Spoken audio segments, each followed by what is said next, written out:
नमो अरिहंताणम नमो सिद्धाणम नमो वायरीयाणम नमो वज्रायाणम नमो लोहे सवसाऊणम।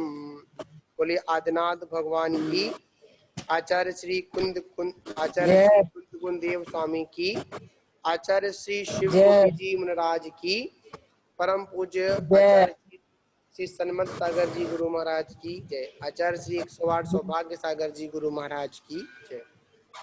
बोलिए आचार्य श्री सुरकन सागर महाराज की जय। तो इसमें कल एक बात आई थी कि कौन स्वजन है और कौन परजन है। और आज हमारी संसार दशा कुछ ऐसी है, आज हम उनकी खोज में लगे हुए हैं जिनकी खोज करने से हमको कुछ भी सारभूत मिलने वाला नहीं है। अगर आज हम खोज करते हैं तो किसकी खोज करते हैं? उनकी खोज करते हैं। हम यही विचार करते हैं यह व्यक्ति मेरा स्वजन का है और यह व्यक्ति मेरा परजन है। क्या करते हैं? स्वजन में और परजन में अपने शुद्ध आत्मा को भूल जाते हैं। किसको भूल जाते हैं? शुद्ध आत्मा को भूल जाते हैं। वास्तविकता में देखा जाए, जिनको हम स्वजन कह रहे हैं वो भी कौन है? वो भी परजन ही है। परजन तो परजन है ही,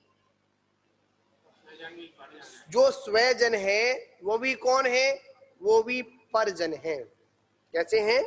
वो भी परजन है। तो आचार्य भगवंत अगली गाथा में यहाँ पर 1751वीं गाथा है, तो इसमें कह रहे हैं सवो वीजणो सयणो सवस्वी असी आसी तीद कव यम्मी काल यम्मी अंतेया तहा काले थो ही दी सहड़ो जनसेणाओ जानो। तो कह रहे हैं प्रज्ञांतर में स्वजन और परजन के भेद का अभाव कहते हैं। हम यहाँ पर बता रहे हैं, आगे प्रकाश और डाल रहे हैं कि स्वजन और परजन के भेद का अभाव यहाँ करते हैं। तो क्या करते हैं? अतीत काल में सब प्राणियों के, मतलब सब प्राणियों के समस्त अनंत जीव स्वजन थे।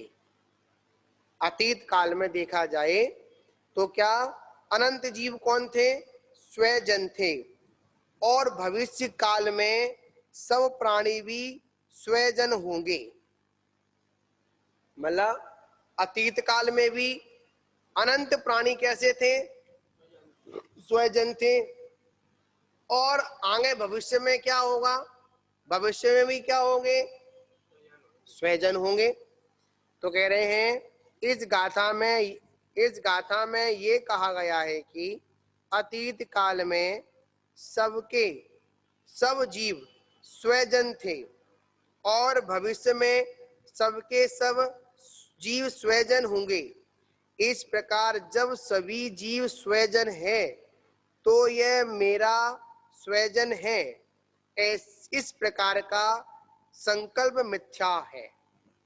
मतलब भूत में भी स्वजन थे और भविष्य में भी स्वजन होंगे, और वर्तमान में हम कहें कि स्वरूप सागर जी मेरे हैं,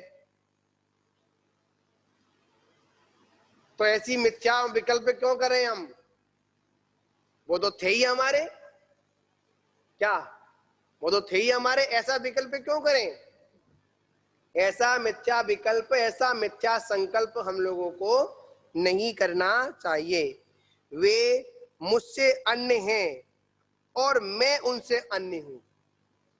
क्या आप मुझसे अन्य हैं और मैं भी आपसे कैसा हूं? अन्य हूं, मिला हुआ नहीं हूं। कैसे? दूध और पानी। क्या आया था भगवती आराधना में? है क्या आया था? दूध और पानी। क्या था? दूध और पानी। जब दूध और पानी, क्या? जब दूध और पानी मिला होने पर भी कैसा है?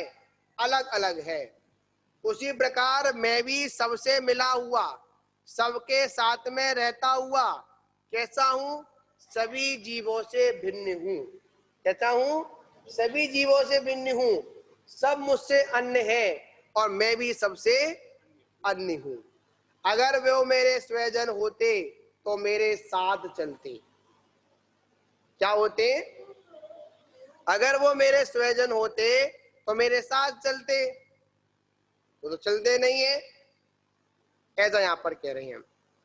इस स्व पर विषयक अन्यत्व तत्व का चिंतन अन्यत्व अनुपेक्षा है। हमें क्या करना चाहिए? हमें ऐसा चिंतन करना चाहिए, सभी जीव मुझसे पृथक हैं और मैं सब जीवों से पृथक हूं। मैं सबसे निराला हूं। कैसा हूं? मैं सबसे निराला हूं। मैं सोहम हूं। कौन हूं मैं? सोहम। अगर एक बात पूछें स्वरूप सागर जी, अगर आपसे पूछा जाए कि आप कौन हैं, तो आपका जवाब क्या होना चाहिए? बताओ।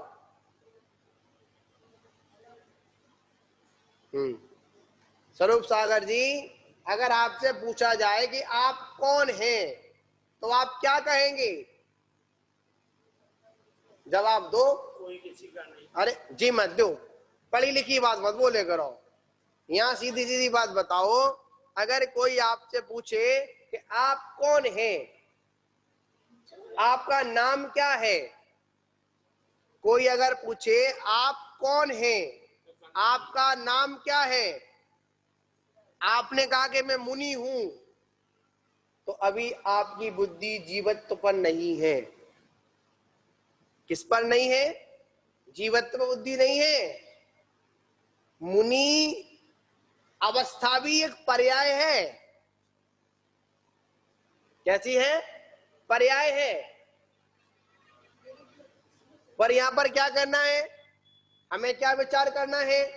अगर कोई पूछे कि आप कौन हैं, तो आप मजबूती के साथ बोलो, मैं एक जीवत्व हूं, मैं एक जीव हूं, मैं एक आत्मा हूं। कौन सी आत्मा हूं? मैं एक शुद्ध आत्मा हूं।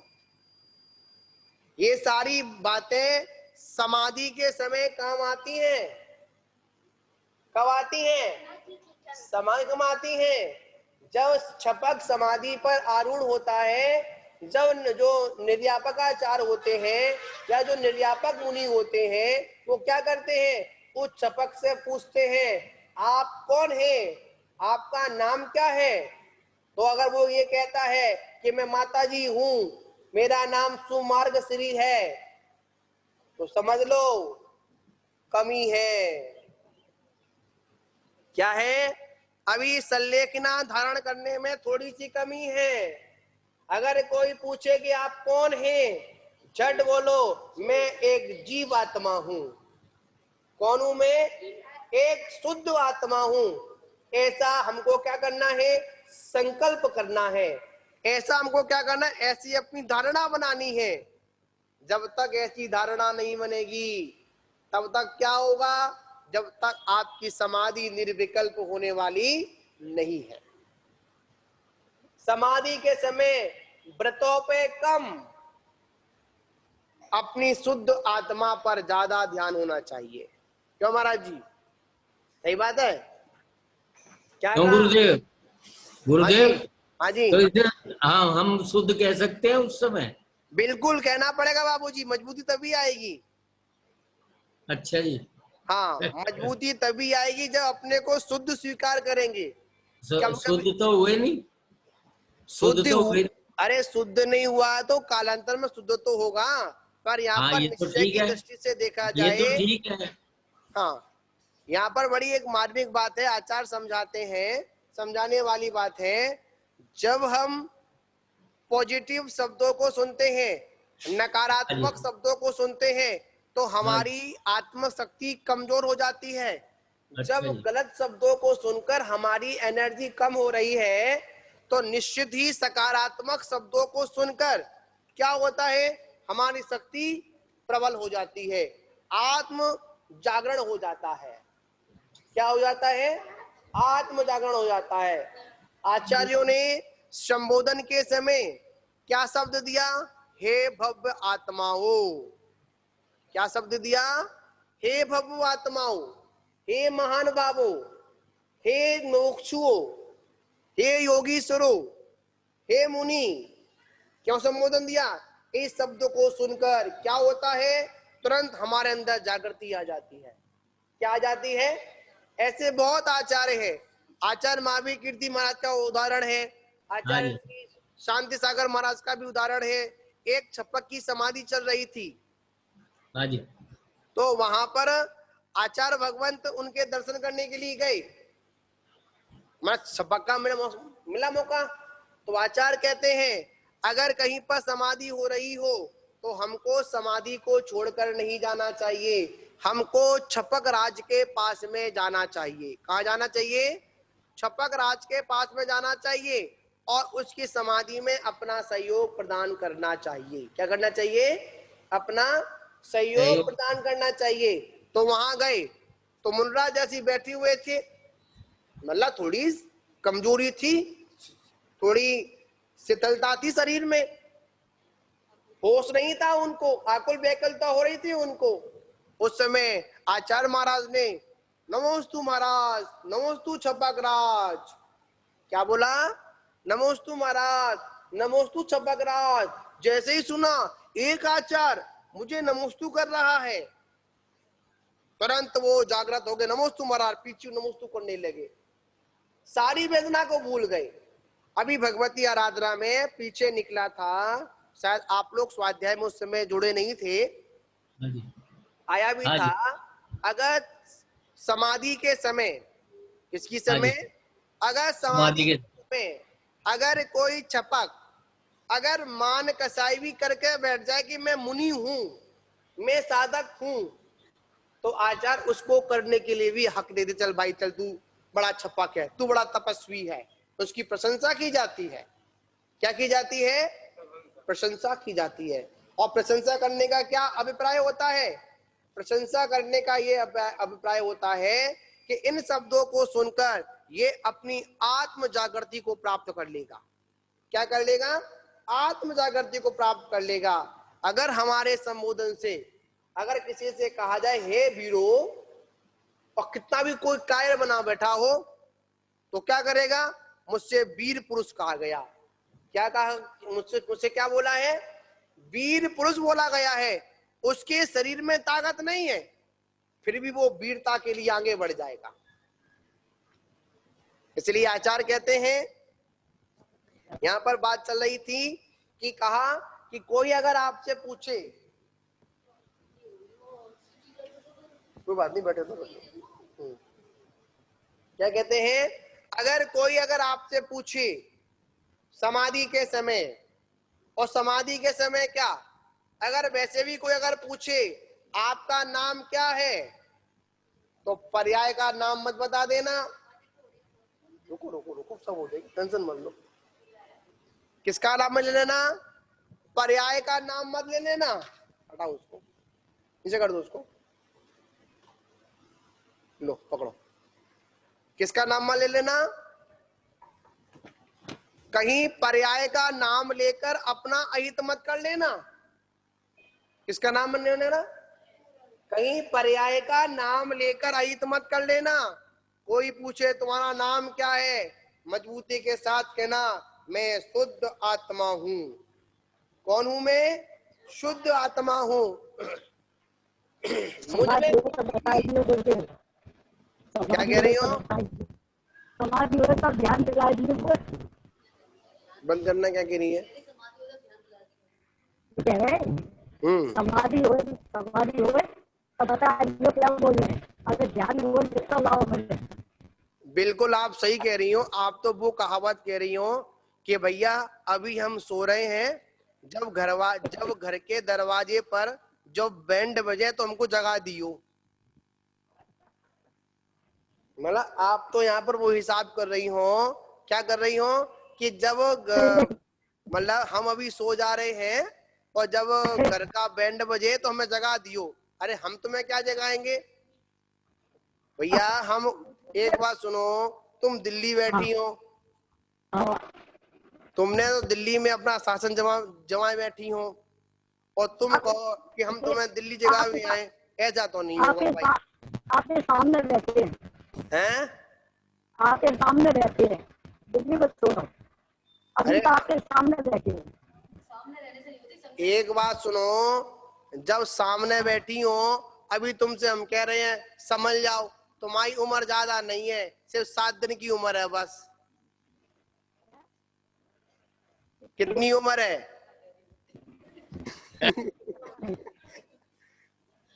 क्यों माया देवी, क्या कह रहे हैं आपसे हम? आपकी उम्र ज्यादा नहीं है, सिर्फ 7 दिन की उम्र है बस, 8वां दिन नहीं है। गुरुदेव सत्य हो जाए आपकी बात। तो मुझे साधन में तो जाना ही जाना है, सबको ही जाना है। नहीं, हम आपसे कह रहे हैं आपकी उम्र सिर्फ 7 दिन की है, 8वें दिन की आपकी उम्र है ही नहीं आपकी। आप 7 दिन में आपकी मृत्यु हो जाएगी। बताओ, अब तुम जग जाओ, जग रही हो क्या? और हम तो आपसे एक बात कहेंगे, आपको हम 20 साल से हम आपको समझा रहे हैं, अभी तक तुम समझ नहीं पाई, तो अब तुम कब समझोगी ये बताओ बस हमें। अब मछली जाल प्रजातियों से निकलना नहीं होता है तो ये तो सिर्फ बहाने हैं, मकड़ी को जाल, भमर जाल, जागो जाल। अब तुम अपने एक एक वादे याद करो। तुमने मतलब 2002 में कहा था कि हम अपनी हाँ, आपने ये कहा था कि हम अपनी बिटिया से निवृत्त हो जाएं तो दीक्षा ले लेंगे। चलो भाई, तुम बिटिया से निवृत्त हो गई, फिर तुमने कही हम हमारा एक मोड़ा है, वहां से निवृत्त हो जाएं तब दीक्षा ले लेंगे। चलो भाई, तब दीक्षा हो जाएगी। उसके बाद बोली कि महाराज तुम जीते हम हारे, मतलब तुम जीते हम हारे, हमारी मोड़ी की दीक्षा होगी, बाके बाद दीक्षा ले लेंगे। अब मतलब ये तो मकड़ी का जाल कि दूसरा नहीं बुन रहा है। हम तो तब जाने मकड़ी का जाल ऐसा है, जब आपके साथ में कोई घटना हो जाए उसके बावजूद भी आपको ये मकड़ी का जाल ना छोड़े, तब समझेंगे आप मकड़ी के जाल में फंसी हो। मकड़ी का जाल वो होता है मरने के बाद भी मकड़ी उस जाल को नहीं छोड़ती है और ना जाल मकड़ी को छोड़ता है। अब बताओ आपके साथ ऐसा होगा क्या? तुरंत कहेंगे ले चलो भैया, समय हो गया इनका। फिर तो कोई ये नहीं कहेगा कि माया देवी है, फिर तो ये कहेगा भैया मट्टी को ले जाओ यहाँ से, बस ज्यादा समय रखो में बदबू आने लगेगी, ऐसा लोग बोले। ऐसा नहीं होगा मुझे, ऐसा नहीं होगा, बच्चे को नहीं कहो, ऐसा नहीं होगा। अरे तो ऐसा नहीं होगा तो फिर बताओ कैसा होगा, ये बताओ तुम्हें फिर हमें। अगर ऐसा नहीं होगा तो बताओ कैसा होगा, ये बताओ, ये समझाओ आज। देखो सीधी सीधी बात है, हमको निकलना है तो जालंग बालंग की बहानों से कुछ नहीं होता है। सीधी सीधी बात है, हमारे जो व्यक्ति निकलना चाहता है वो बहाने नहीं लगाता है, वो तो झट निकल देता है। बहाने वो ही लगाता है जिसको कुछ करना धरना नहीं होता है। क्या नहीं होता है? क्या नहीं होता है? कोई करना धरना नहीं होता है। मतलब यहाँ पर ये है कि अपना समय भी जाया करना है और दूसरे का भी करना है। अब आप कह रही हो हमें जगा देना, अरे तुम्हें हम कहाँ जगाएंगे, तुम पहले तो जगी बैठी हो, जगाया तो।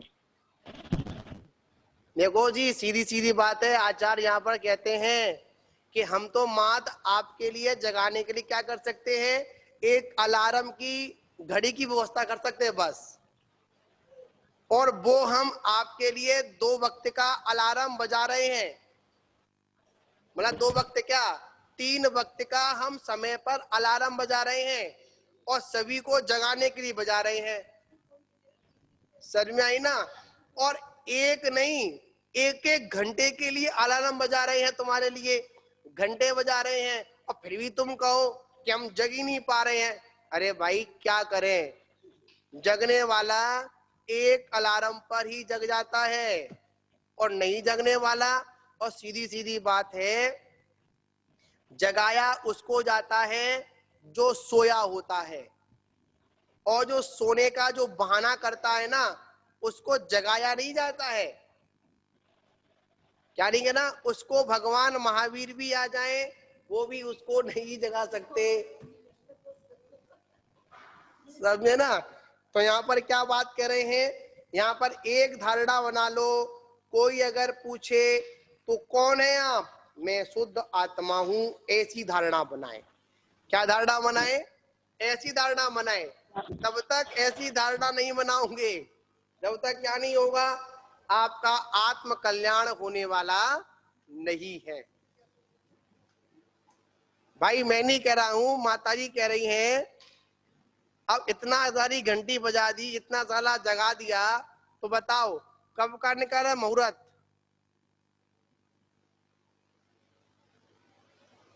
अब कोई आवाज नहीं, अब तो हाथ जोड़ लिए महाराज। देखो फंसा दिया आपने इन्हें, है जी, फंसा दिया, लपेट दिया आपने इनको। नहीं, जी तो उपदेश दे रहे सबके हित का। महाराज जी ने कोई गलत बात नहीं कही, हाँ फंसाने वाली कोई बात नहीं है। ये तो हमें भी कह रहे, आपको भी कह रहे, जो बोल रहे सबको कह रहे। बाबूजी, बाबूजी भी कहते हैं, नहीं चंद जी भी कहते हैं, हाँ जी, महाराज 3-3 बार बोल रहे, 1-1 घंटा बोल रहे, अब इतना हाँ। बड़ा अलार्म तुम्हारे लिए क्या बजाए बताओ हम। ये अब यही नहीं सुना 3-3 घंटे। जब जिनवाणी आपको सुना रहे हैं, आपको सारी बातें समझा रहे हैं, फिर भी आप कहो कि सब कुछ समझ नहीं आ रही है। ठीक है ना? हमारा तो हिसाब ऐसा हो गया, एक चल रही थी रामायण, उस रामायण में बहुत अच्छा व्याख्यान चल रहा था, पूरी रामायण खत्म हो गई, फिर भी लोग पूछ रहे थे बताओ सीता को किसने चुराया था। ठीक है ना? तुम ऐसी बात तो नहीं करें। तो सीधी सीधी बात है, यहाँ पर जो जागरण की बात है, तो आचार्य कहते हैं अगर वास्तविकता का जागरण प्राप्त करना है तो देखिए, आत्म जागरण तभी हो सकता है कि जब हमारा स्वयं की जागृत अवस्था हो। कौन सी अवस्था हो? हमारी स्वयं की कैसी अवस्था हो? जागृत अवस्था हो। और जब तक हमारी क्या नहीं है, जागृत अवस्था नहीं है। कौन सी अवस्था नहीं है? जब तक हमारी जागृत अवस्था नहीं है, तो कितना भी कोई जागरण करे, कितना भी कोई संगीत बजाए, कितना भी कोई ढोल मजीरे बजाए, फिर भी क्या होगा, हम जाग नहीं सकते हैं। क्या नहीं कर सकते हैं? हम मोह रूपी नींद को, हम मोह रूपी नींद में सो रहे हैं। हाँ, हम मोह की नींद में सो रहे हैं, और फिर कहे कि कोई जगा दे। अरे कौन जगाएगा? आज आवाज निकल रही है कि जगवासी घूमे सदा, 2 दिन से आवाज निकली नहीं तुम्हारी बिल्कुल। कोई बात नहीं, इसी को कहते हैं असाता कर्म। क्या कहते हैं? इसे कहते असाता कर्म। जब असाता कर्म का उदय आता है तो धर्म कर्म सब भूल जाते हैं। क्या करते हैं? धर्म कर्म सब भूल जाते हैं। तो आचार्य कहते हैं हम असाता को आने ही ना दे, उसके लिए क्या करें? उसके लिए हम संयम को स्वीकार करें। क्या करें? संयम को स्वीकार करें, आत्म जागरण करें। क्या करें? आत्म जागरण करें। जब तक हमारे जीवन में आत्म जागरण नहीं होगा, क्या नहीं होगा? जब तक आत्म जागरण नहीं होगा, जब तक आत्मा को जागरण करने की भावना नहीं होगी, तब तक हमारे जीवन में कुछ अच्छा होने वाला नहीं है। अच्छा कब होता है? हाँ, हमारे विचारों के माध्यम से अच्छा होता है और हमारे विचारों के माध्यम से खराब होता है। किससे होता है? हमारे विचारों के माध्यम से। तो आचार्य कहते हैं अपने विचारों को उज्जवल बनाएं, जिससे क्या होगा? हमारा आत्म जागरण होगा। अगर हमारे विचार उज्जवल नहीं है तो हमारे जीवन में कुछ भी अच्छा होने वाला नहीं है। तो आचार्य कहते हैं कि कोई स्वजन नहीं है, कोई परजन नहीं है, पर तुम कौन हो? तुम शुद्ध आत्मा हो, ऐसा चिंतन करें। मैं सब द्रव्यों से भिन्न हूं। कौन हूं? मैं सब द्रव्यों से भिन्न हूं, सबसे निराला एक जीव तत्व हूं, ऐसा श्रद्धान करें। जब तक ऐसा श्रद्धान नहीं होगा, जब तक हमारी विकल्प दशा खत्म होने वाली नहीं है। और एक विकल्प जो हमारे जीवन में जो विकल्प उठते हैं उसका एकमात्र कारण है हम मिथ्या संकल्पों में जीते हैं। किसमें जीते हैं? मिथ्या संकल्पों में जीते हैं। और जब तक ये मिथ्या संकल्प दूर नहीं होंगे तब तक क्या नहीं होगा? जब तक हमारा आत्म कल्याण भी नहीं होगा। जय बोलो महावीर भगवान की जय।